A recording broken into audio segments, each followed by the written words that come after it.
Kisah ini menceritakan seorang gadis berlebihan berat badan bernama Kang Hana.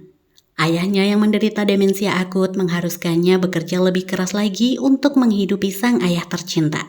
Sebenarnya Hana memiliki suara yang sangat indah.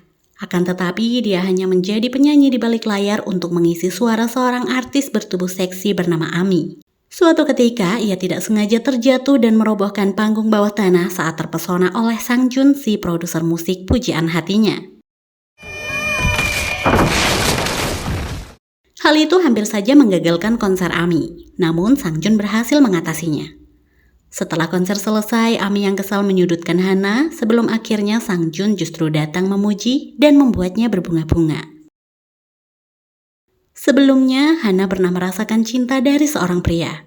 Akan tetapi, ternyata pria itu hanyalah penipu yang membodohi Hana agar mau membeli pil diet darinya. Semenjak itu mereka tidak pernah lagi bertemu dan Hana berakhir di rumah sakit karena overdosis setelah mengonsumsi pil diet tersebut.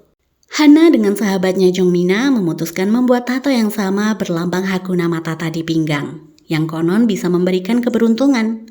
Di studio, Hana melakukan rekaman dengan baik. Suara emasnya membuat Sang Jun terkesan dan Hana menyalahartikan hal itu. Respon Sang Jun kepada Hana terus saja membuatnya berdebar-debar. Saat mengantarkan Hana, Sang Jun masih saja memujinya sehingga ia merasa memiliki setitik harapan cintanya akan terbalas. Sebelum turun, Sang Jun mengundang Hana untuk hadir di pesta ulang tahunnya besok.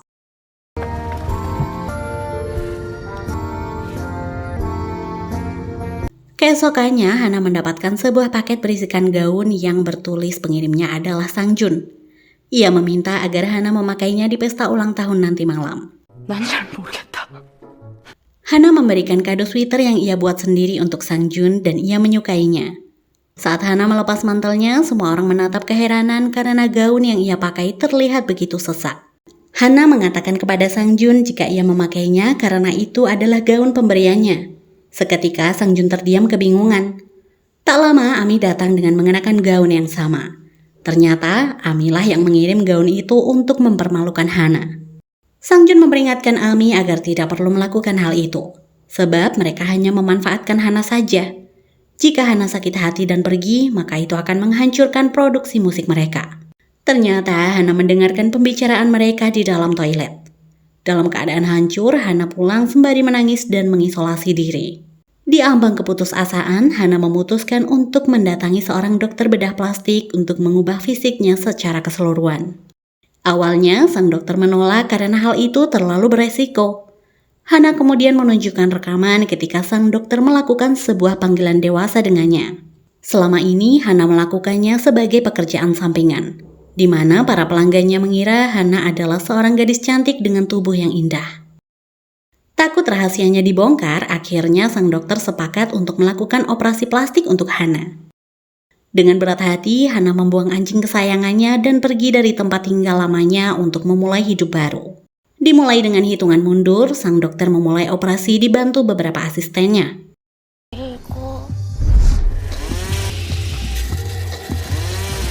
Lambat laun setelah Hana menghilang, Ami dan timnya mulai kebingungan karena tak kunjung menemukan keberadaannya. Karir Ami diambang kehancuran sebab album terbarunya harus ditunda. Dalam proses operasinya, Hana juga melakukan diet dan olahraga hingga mengubah bentuk tubuhnya menjadi sangat indah. Setelah sempat gagal, akhirnya dokter berhasil menyempurnakan karyanya. Hana seperti terlahir kembali. Untuk pertama kalinya, Hana bisa membeli baju yang selama ini ia inginkan dan menjadi pusat perhatian banyak orang karena kecantikannya yang paripurna. Dari kejauhan, secara kebetulan Hana melihat Sang Jun dan mengikutinya. Sampai di sebuah tempat lelang mobil, ia tidak sengaja mematahkan wiper mobil. Tapi bukannya marah, si pemilik lelang justru memberikan mobil itu pada Hana dengan harga $5.000 saja. Sebelum pergi, Hana menangis bahagia karena untuk pertama kalinya ia mendengar seseorang memujinya cantik. 아름다우세요. 미인이십니다. 아름다우세요. Di jalan, Hana yang belum mahir berkendara tidak sengaja menabrak taksi di lampu merah. Lagi-lagi sopir taksi yang tadinya ngamuk justru terperangah melihat kecantikan Hana dan menyalahkan dirinya sendiri. 왜 엄마는 억울한 남의 차를 들이받고 괜찮아요? Begitu juga dengan polisi lalu lintas yang menginterogasinya. Tak lama, Jong Mina yang mengkonfirmasi kecelakaan itu segera datang ke kantor polisi. Mina mengira seorang gelandangan bertubuh besar adalah Hana. Kemudian Hana menunjukkan tato persahabatan mereka sehingga Mina begitu terkejut dibuatnya. Mina bercerita jika hilangnya Hana telah menghancurkan album AMI, sehingga Sang Jun sedang kebingungan mencari penggantinya. Akhirnya Hana memutuskan untuk menjadi orang tersebut dengan mengganti namanya menjadi Jennie. Melalui Jong Mina, Jennie mendaftarkan diri untuk audisi dan ia sukses merebut hati para kru.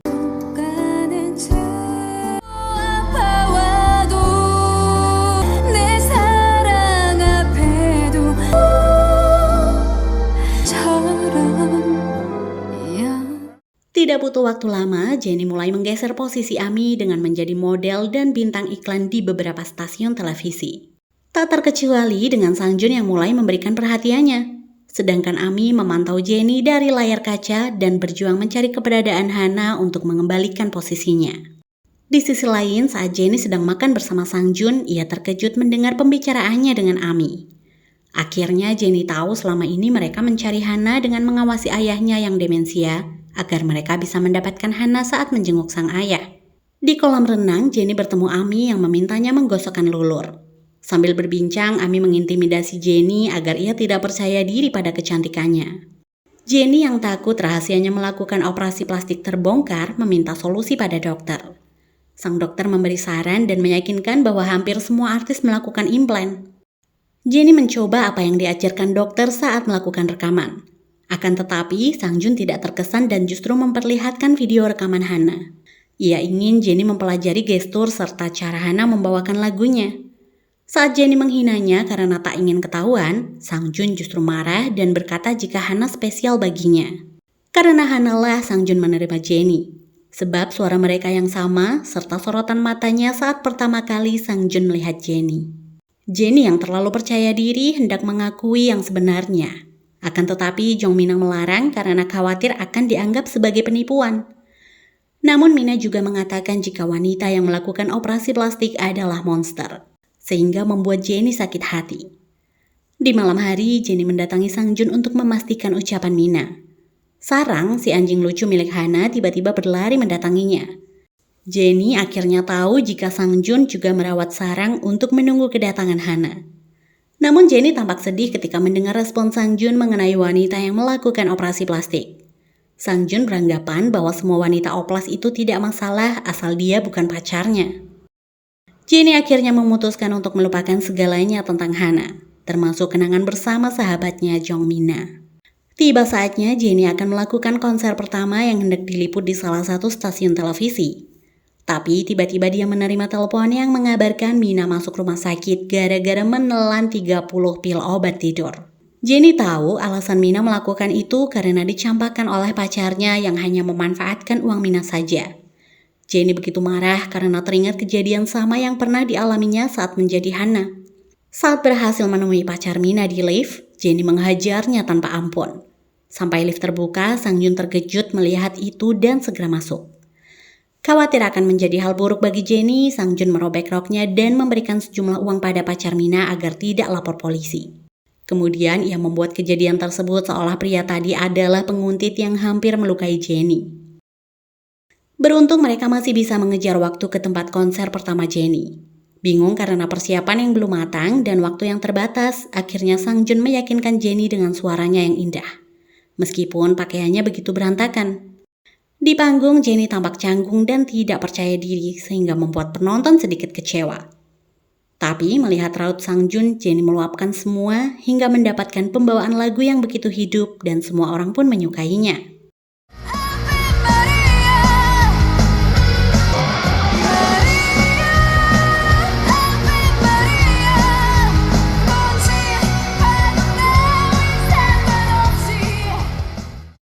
Tidak butuh waktu lama, nama Jennie mulai dikenal dan muncul di berbagai pencarian situs internet.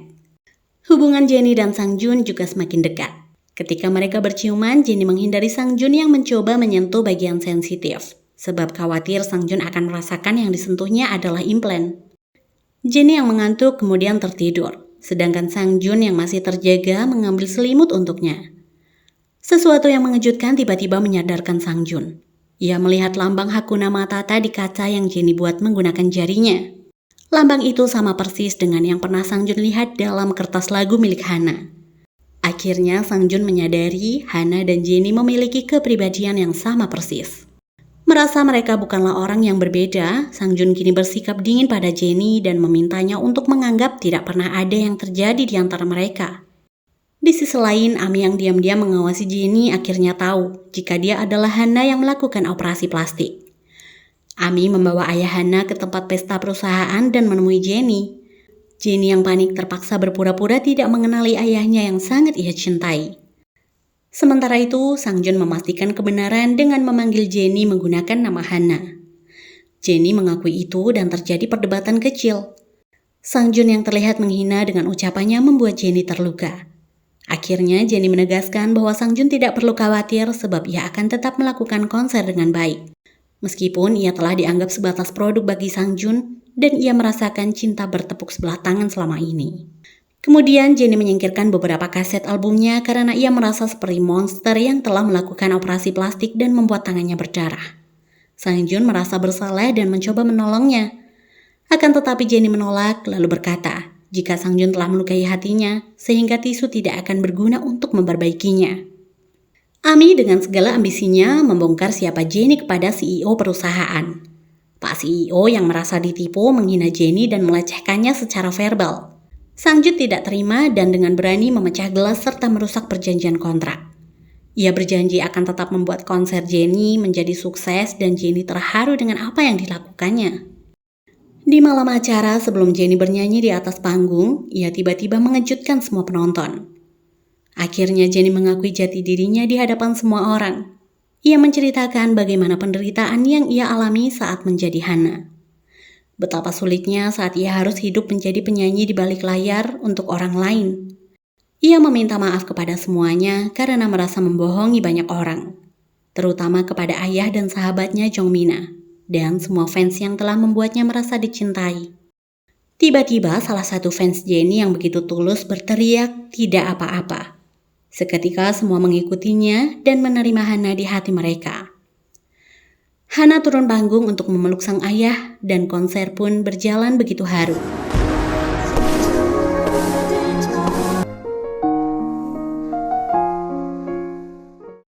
Kini Jenny yang dikenal publik mulai dilupakan dan ia hidup bahagia sebagai seorang penyanyi terkenal dengan nama Hana.